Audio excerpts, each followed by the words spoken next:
Good morning বন্ধুরা, কেমন আছো সবাই? আশা করি সকলে ভালো আছো, সুস্থ আছো, আর আমরাও কিন্তু বেশ ভালো আছি। হ্যাঁ, একটু গরমের স্বস্তিটা কমেছে, যেহেতু প্রচুর পরিমাণে যে গরমটা লাগছিল সেটা কিন্তু এখন যেহেতু 2-1 দিন বাদে বাদে একটু অর্ধেক বৃষ্টি হচ্ছে, তার জন্য কিন্তু অনেকটাই ওয়েদার নরম আছে। তো যাই হোক, কাজ করলে কিন্তু সত্যি গরম লাগে। দুপুরবেলা সমস্ত বাসন ফেলে রেখে চলে যাওয়া হয় দোকানে, যেহেতু দুপুরের পর কিন্তু একইভাবে একদম রাত পর্যন্ত সমস্ত সময়টা কিন্তু আমি ব্যবসার মধ্যেই দিয়ে থাকি। তো ওইদিকে কাজ করলে সংসারের কাজগুলো তো পড়ে রাখবেই, আর রাতে এসে সত্যি কথা বলতে আর শরীর বয় না যে সমস্ত সংসারের কাজবাজ করি। মনে হয় দুটো খেয়ে শুতে পারলে বাঁচি। আর কি বলো বন্ধুরা, মা তো বাড়িতে নেই, মা বাড়ি থাকলে কিছুটা কাজ কিন্তু আমার হাতে এগিয়ে রাখে। এখন একটু কষ্ট হচ্ছে, যেহেতু ওনারও বয়স হয়েছে, ওনাকে বলি না কাজ করার কথা, কিন্তু উনি তো দেখে যে কাজগুলো পড়ে রয়েছে। আর সত্যি কথা বলতে মেয়েরা কিন্তু কাজ পড়ে থাকলে বসে থাকতে পারে না, তাই না? তো যাই হোক, মা কিন্তু বাসনগুলো রাতে কিছুটা মেজে রাখে আর কিছুটা সকালবেলা আমি ঘুম থেকে উঠে মাজি।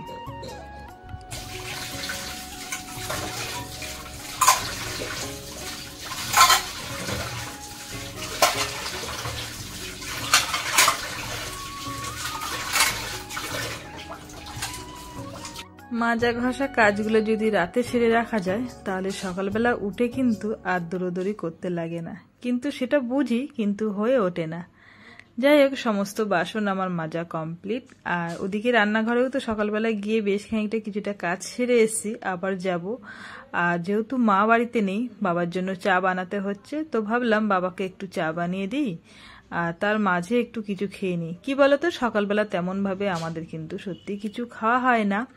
যারা সকালবেলা চা খায়, 1 কাপ চা খেয়ে কিন্তু অনেকটাই সময় পার করে দেওয়া যায়। তোমাদের দাদাকে বলেছিলাম কটা কলা নিয়ে আসতে, কলা খেলে দেখবে পেটটা পরিষ্কার হয়। যেহেতু আমরা ধোয়াকালিতে কাজ করি, কলাটা খাওয়া কিন্তু খুবই ভালো।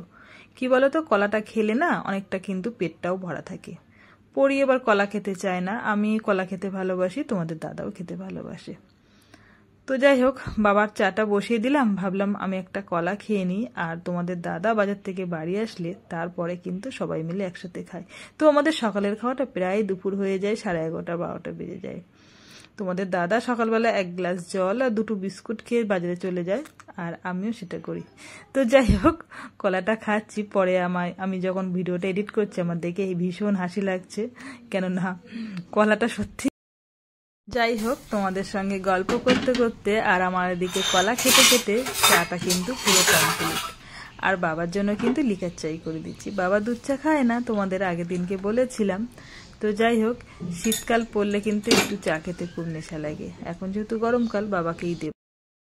তোমাদের সঙ্গে আজকে নতুন একটা টিপস শেয়ার করব। তো তোমরা ভালো করে ভিডিওটা লক্ষ্য করো আর মনোযোগ দিয়ে ভিডিওটা দেখো। আমি কিন্তু এখন ভাত বসিয়ে দিয়েছি আর চাল ধুচ্ছি, দেখতেই পাচ্ছ। আর এই চালের জলটা আমি কোন কাজে ব্যবহার করব অবশ্যই তোমরা দেখো ভালোভাবে। আর কি বলতো, বেশ কয়েকদিন আগে তোমাদেরকে অনেকবারই আমি ব্লগে দেখিয়েছি আমি কিছুটা লঙ্কা সবজি চাষ করেছি। যাই হোক, তো অনেকদিনই হয়ে গেছে, গাছটা কিন্তু বেশ বড় হয়ে গেছে, ফুলও এসেছে, 1-2টো কিন্তু লঙ্কা ধরেছে। তো ওই গাছটা কিন্তু বিনা সার পাতিতে খরচে কিন্তু বেশ সুন্দরভাবে আমি সবজি চাষ করছি। তো তোমরাও কিন্তু এটা পারো করতে, যারা ঘরেতে অনেকে সবজি গাছ লাগাও। শুধু লঙ্কা নয়, বেগুন বলো, পেঁপে বলো, ভেন্ডি বলো, ছোট ছোট যেসব গাছে পোকা লাগে, তো এই চাল ধোয়া জলটাকে যদি তোমরা না ফেলে দিয়ে যদি গাছে দাও, তাহলে কিন্তু বিনা সারে একদম পয়সা খরচে কিন্তু তোমরা ভালোভাবে চাষ করতে পারবে। তো এই টিপসটা আমার জানা ছিল না, তো আমি একজনের কাছ থেকে জেনেছি, তাই তোমাদের সঙ্গেও একটু শেয়ার করলাম, যাতে তোমরাও এই জিনিসটা ব্যবহার করতে পারো, একদম বিনা পয়সায় বিনা খরচায় কিন্তু।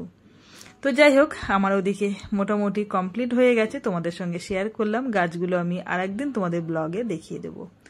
এখন চলে এসেছি আমি দুপুরে রান্না করতে। আর কি কি রান্না করছি তোমাদের সঙ্গে বলি। এটা হচ্ছে সজনে শাক সিদ্ধ করে রেখেছি, আর এটা হচ্ছে কচুর ফুল। কচুর ফুল দিয়ে আর আলু দিয়ে পেঁয়াজ রসুন দিয়ে একদম শুকনো শুকনো চচ্চড়ি করব। এটা দিয়ে কিন্তু ভাত খেতে বেশ ভালো লাগে, যদি গলা না চুলকোয়। তার মধ্যে দেখছি রান্না করতে করতে তোমাদের দাদা বাজার থেকে চলে এসেছে আর মাছ নিয়ে এসে মাছগুলো কিন্তু কেটেই নিয়ে আসে। আগে কিন্তু আস্ত মাছ আনতো, আর এখন যেহেতু আমাদের বাজারে কিন্তু বটি নিয়ে বসে, প্রত্যেকটা মাছই তোমাদের দাদা কেটে নিয়ে আসে। কিন্তু একটু অস্বস্তিকর লাগে, বাজার থেকে মাছ কেটে আনলে একটু আধেক কিন্তু মাছের গায়ে আঁশ লেগে থাকে। তো যাই হোক, একদিকে সুসার হয় আর একদিকে একটু কষ্ট হয়।